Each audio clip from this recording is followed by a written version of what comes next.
当我们维修空调的时候，发现管温或者感温坏掉了，但是我们更换的时候不知道是多大的，该怎么办呢？很简单，今天我来告诉大家几个好方法。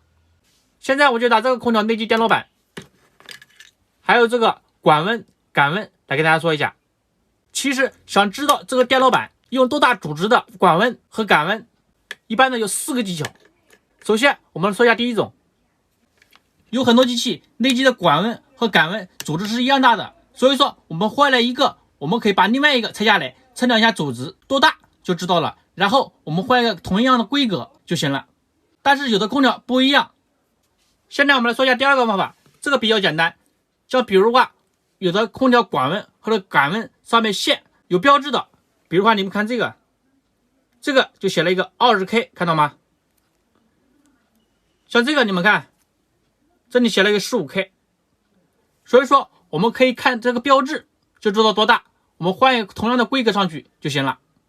但是有的上面没写，所以现在我们说一下第三个方法，也是最实用的。我们直接用万用表来测量一下电路板就知道了。比如这边就是插管温或者感温的，我们把它翻过来，你们看这管温和感温这个插头这个地方都会有一个串联的一个电阻，看到吗？这边有3根线全是连通的，这是个接地，我们不用管它，我们最主要的是看它供电的这个角，它这个供电的角这边都会串一个电阻在这边，看到吗？这边也有一个，这边也有一个，就这3个电阻。所以这个时候我们可以用个万用表来测量一下这个电阻是多大的。比如我们来测量一下这个，你们看这个是个 4K 的，这边也是 4K， 这边也是 4K， 那说明这3个都是一样大，所以这3个温控它的规格就是个 5K 的。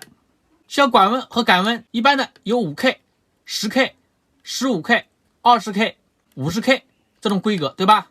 所以我们测量这个电阻的时候，只要这个阻值最接近哪种规格，我们就换哪个规格就可以了。比如我们测量是 8K， 那说明这个温控就是 10K 的。如果测量 13K、14K， 那说明这边就是 15K 的，就是这么简单。现在来说一下第4个方法，就是说我们把这个万用表调到电压档、直扭档，然后我们换一个温控器上去，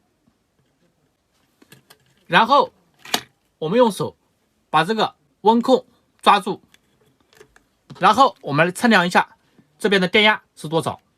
如果选择对了，一般呢这里会显示 2. 几伏。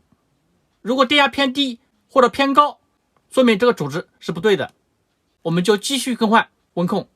如果选对了，这里显示 2. 几伏，那说明这个空调就是这种温控。好了，今天的视频就给大家分享到这里了，觉得有用的朋友记得帮忙转发点赞。